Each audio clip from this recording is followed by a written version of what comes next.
আমি ইউনিফৰ্ম পিন্ধিলোঁ বুলিয়ে আমি ডাঙৰ মানুহ নহয়।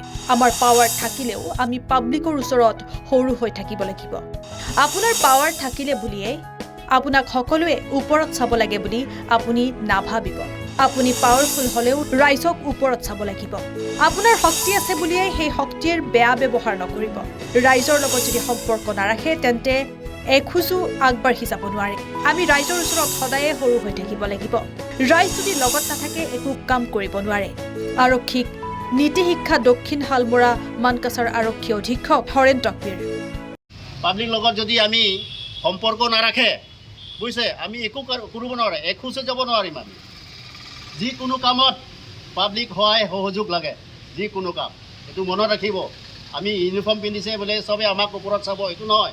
আমিয়ে এনেকুৱা সিহঁতক ওপৰত চাব লাগিব, আমাক সিহঁতে ওপৰত নাচায়, বুজিছেতো। মানে আমি সৰু হৈ থাকিব লাগিব।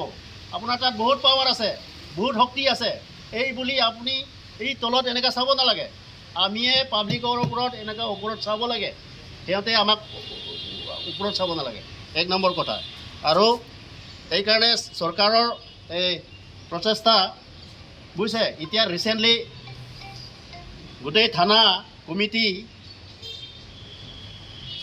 কমিটি ইনক্লুডিং OC, থানা চেয়াৰমেন, নাগৰিক কমিটি, CM ছাৰে যোৱা 2 সপ্তাহমান আগতে গুৱাহাটী কলাক্ষেত্ৰত এতিয়া ডাঙৰকৈ মিটিং পতা হৈছে।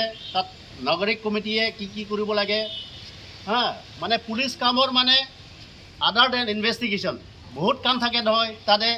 তাতে আমাৰ চৰকাৰে, বৰ্তমান চৰকাৰে, আমাৰ CM ছাৰে এইবিলাক ভাবি পেলাই যাতে ইয়াত চৰকাৰ পুলিচ আৰু পাব্লিকে একেলগে কাম কৰিব লাগে বুলি এই প্ৰচেষ্টাটো লৈছে।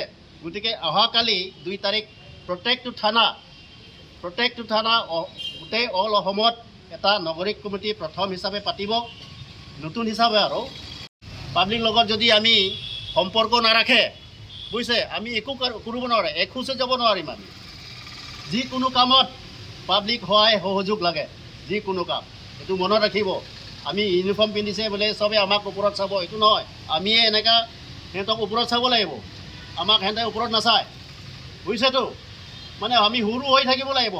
আপোনাৰ তাত বহুত পাৱাৰ আছে, বহুত শক্তি আছে, এই বুলি আপুনি এই তলত এনেকৈ চাব নালাগে।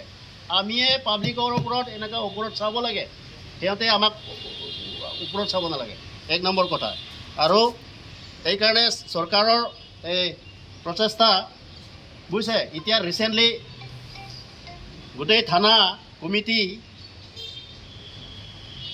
কমিটি ইনক্লুডিং OC, থানা চেয়াৰমেন, নাগৰিক কমিটি, CM ছাৰে যোৱা 2 সপ্তাহমান আগতে গুৱাহাটী কলাক্ষেত্ৰত এতিয়া ডাঙৰকৈ মিটিং পতা হৈছে। তাত নাগৰিক কমিটিয়ে কি কৰিব লাগে, মানে পুলিচ কামৰ মানে আদাৰ দেন ইনভেষ্টিগেশ্যন বহুত কাম থাকে নহয়। তাতে আমাৰ চৰকাৰে, বৰ্তমান চৰকাৰে, আমাৰ CM ছাৰে এইবিলাক ভাবি পেলাই যাতে ইয়াত চৰকাৰ পুলিচ আৰু পাব্লিকে একেলগে কাম কৰিব লাগে বুলি এই প্ৰচেষ্টাটো লৈছে।